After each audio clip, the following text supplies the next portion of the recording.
Hello and welcome to another Live Wise Attraction show. It's so good to join you again this Thursday at 7 p.m.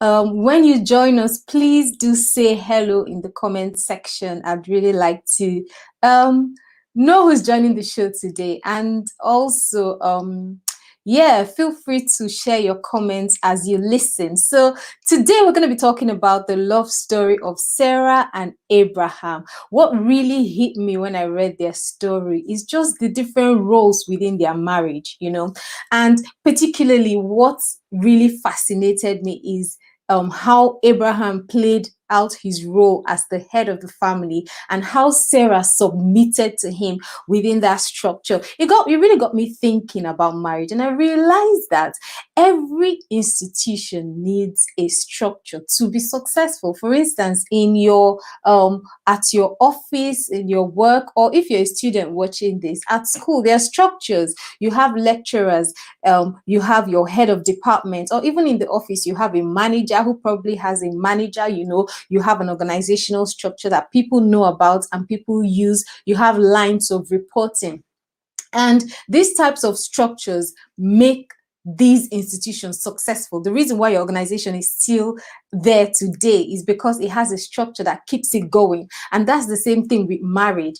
Every marriage, within my marriage, your marriage, if you're married or if you're planning to get married, there needs to be a structure for your marriage to be successful. As you listen to this, I just want you to be thinking about what sort of structure is at play in my marriage right now. Today we're going to be looking at the structure that the Bible suggests, that the Bible instructs believers to follow, and we're going to be looking at it using the story of Sarah and Abraham. And as you listen to this, I just want you to reflect on your own marriage and think about, am I implementing the biblical structure for the marriage institution in my marriage, or am I rejecting it? If I'm rejecting it, what structure am I having in place? The structure I'm having in place, will it guarantee me success? So it's really important. Hello, Stephen. Thanks for joining us. He's saying, not married yet, though I still need structure. Thanks, Steve. Yes, exactly. Literally everything we do, there needs to be structure. So I'm just going to get right into it. The Bible tells us that, I'm just going to take one moment. Yeah, the Bible tells us that the man is the head of the home. So this is the biblical structure that we have. It's in the book of Ephesians, and it says that the man is the head of the home, and the man is to love his wife, while the woman is to submit to her husband's authority. And this has led to a lot of people have brought lots of arguments against this. But anyway, let's look at the story of Abraham and Sarah and how they did headship and submission within their own marriage. I'm just going to start with Abraham. Abraham had a relationship with God. He was the head of his home, because that's what the Bible says, that the man is the head of his home. He spent a lot of, if we look at the life of Abraham being the head of his home, he spent a lot of time talking to God. He built an altar to God. If you read the story, the account about him, you see that when they get to different places, he will stop, he will pray. The Bible says, and Abraham called upon the name of the Lord. And the Bible also says that, and Abraham built an altar unto the Lord. As the head of the home, you need to be, what we're learning from him is that headship means that you have a relationship with God. You're talking to God regularly. You're building an altar to God, and you're calling on the name of the Lord. You have a relationship with God, because if you're going to be the head, it means that you're following the biblical structure, and you need to do it the way God has instructed. And this is what Abraham did through his relationship with God. Through all of these things that he was doing, he was able to get instructions from his family. Remember that Abraham got up from Haran, took his family, his wife and his nephew Lot, and he began to travel, to Canaan. He knew where his family was going to settle. Why? Because he had a relationship with God. He connected with God. So through that connection, he was able to give his family direction. He was able to tell his family, okay, this is where we're going to be living. He was very clear on where his family was going, what they were doing, because he had a relationship with God. And through that relationship, he got that clarity, which he then gave his family. That's what headship is about. he also obeyed God's instructions, and he took his wife along. So he spoke to his wife, he told his wife what was going on. He was not someone that just did things alone. Abraham also tithed. We see that when he went to battle and he won the battle, he gave 10% of what he got to the priest.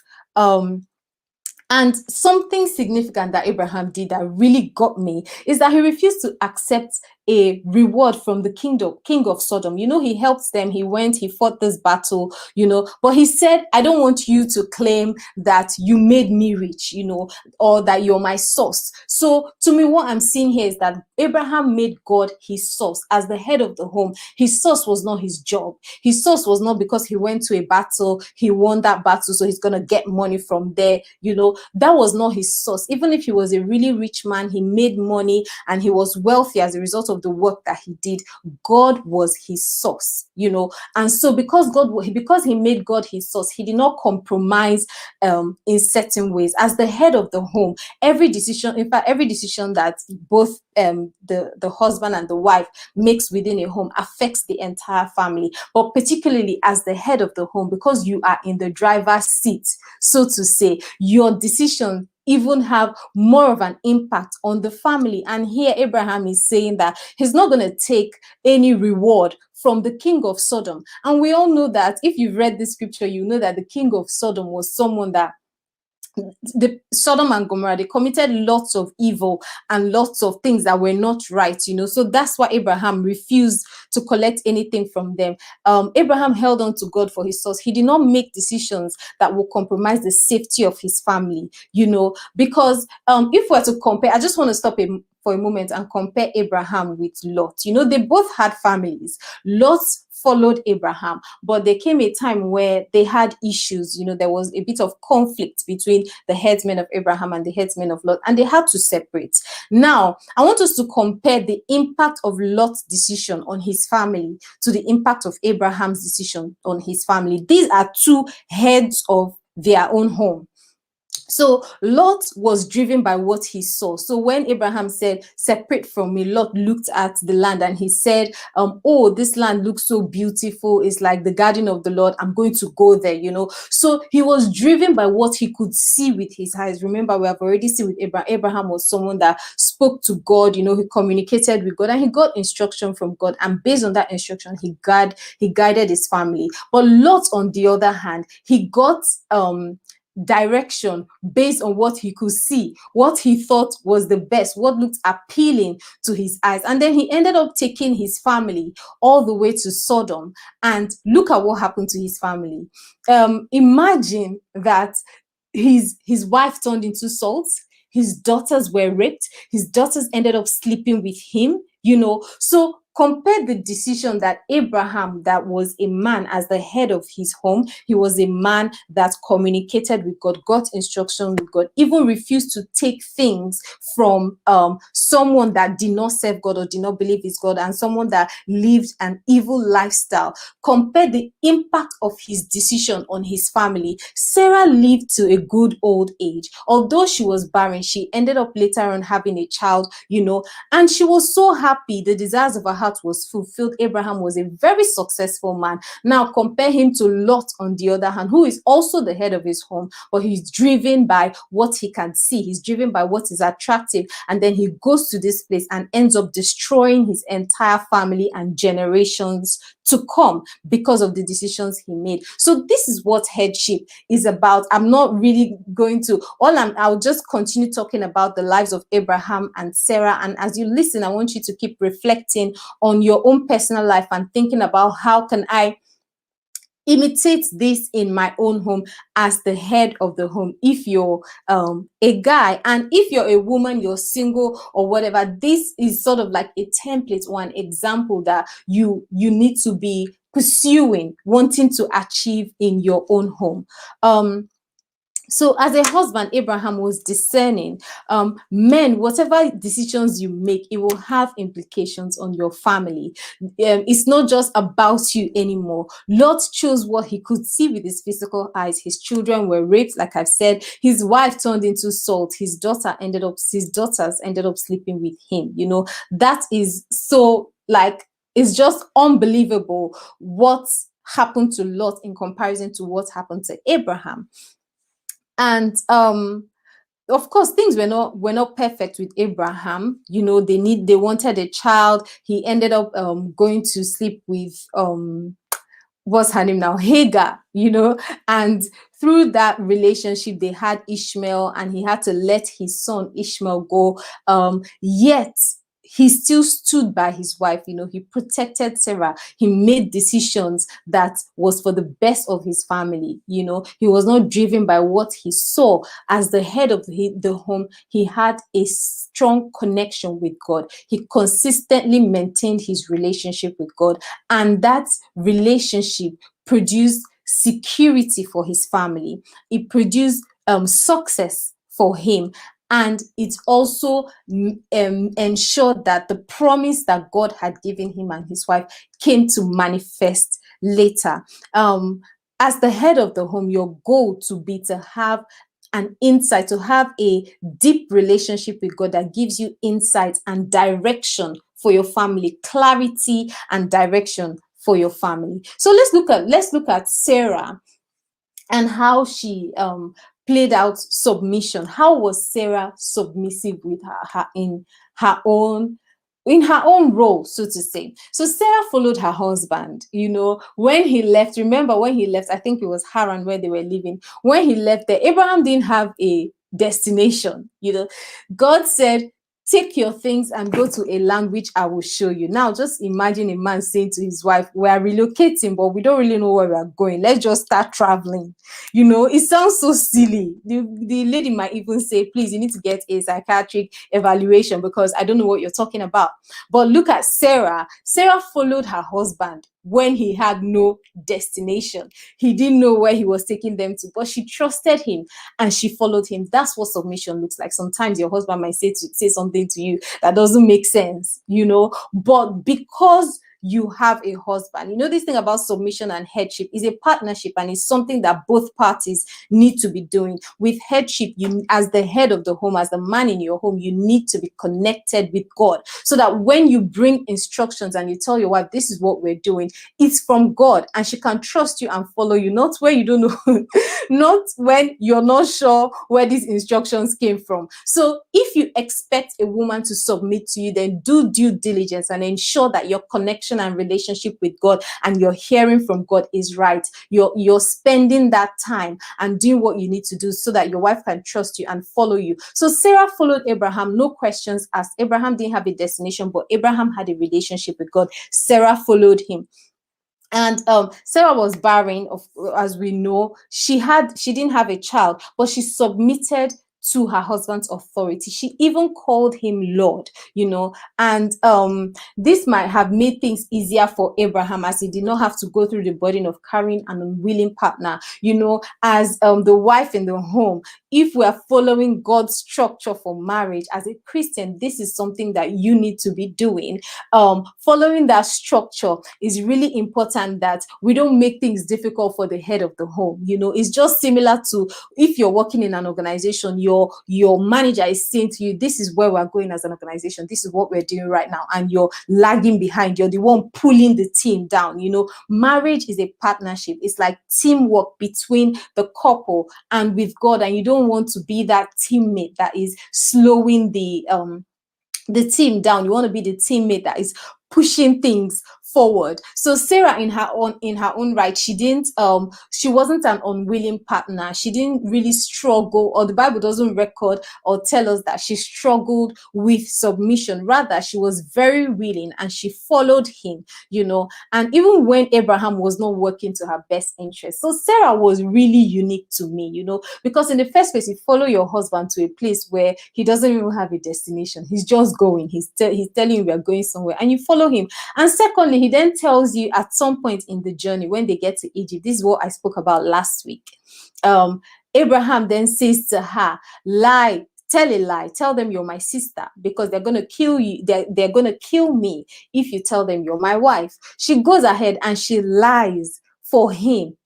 This is how far her submission and her commitment and loyalty to Abraham went, that even when it put her at risk, she did what she could to protect him. And that's what submission looks like. Submission is not just oh, I'm doing what you say. It's about loyalty, it's about commitment, it's about having each other's back, it's about covering for the other party even when they are wrong.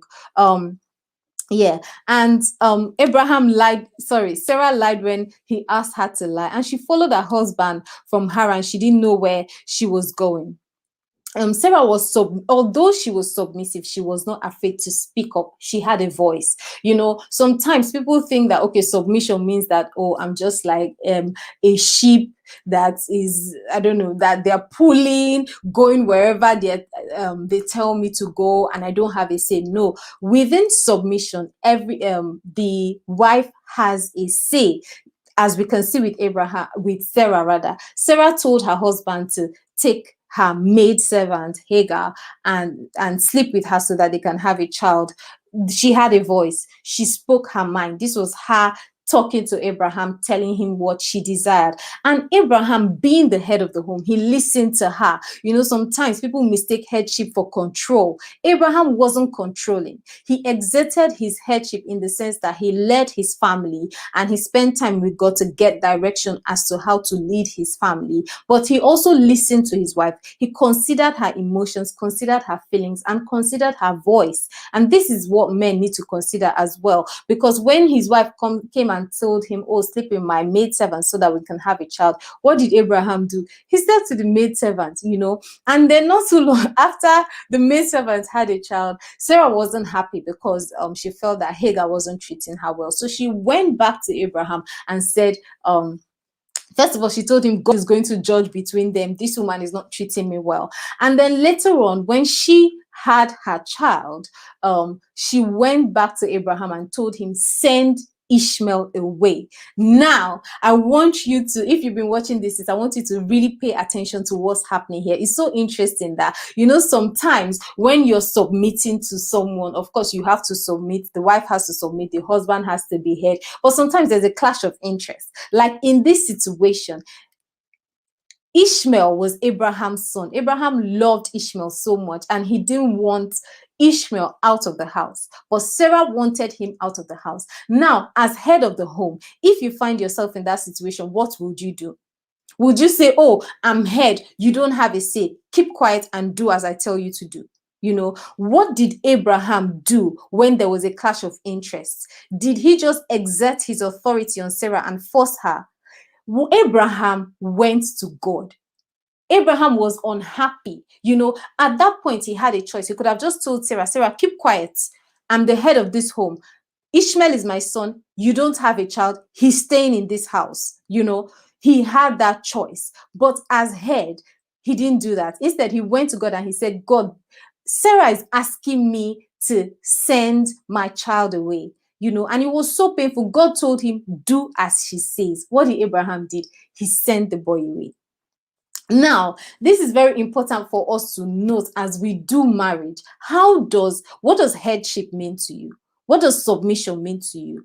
Being head doesn't mean you override someone or overrule them. As the head of the home, the authority that you're exerting in your household is actually God's authority. So to make decisions, to overrule your wife or to go with whatever she says, you need to make sure that you're hearing from God. Men, it's really, really important that your connection to God is secure, it's flowing, it's constant, and you're hearing from him. And when there's disagreement or there's confusion, you're going back to God to get clarity. That is the way to be the head of your home. And as women, of course, we are committed, we are submitting, we are going with you, but we're not afraid to speak up and to speak our hearts, So God told Abraham to say, do what Sarah said. And he went ahead and did what Sarah said. Now, there's a lot of fear in this situation. As a regular man, you'll be thinking, if I do what my wife said, what's going to happen to my child? Because there's a conflict of interest here. There's Sarah's interest, which is protect Isaac, protect his inheritance, protect me from this woman. This boy is going to think he's the first child and he has claim to what we have built together all this while. So there's that interest, and there's Abraham's interest to say, oh, but this really is my child and he's my first son, so there's conflict of interest. There was conflict of interest in this situation, and the interesting thing, another thing that really got me about this story, is that God had their back. So remember, marriage is a partnership between the man and the woman, and also a partnership with God, if you do it God's way, if you follow the biblical structure for marriage. So what happened? When Hagar went to cry, God spoke to Hagar. When Hagar and Ishmael left and the baby was crying, an angel appeared and comforted this child and gave a promise to them. So what you also need to know is that no party is losing. Sometimes you're in a marriage where each party is trying to fight their corner, trying to protect this, trying to protect that. What are you trying to protect? You are in a partnership with God.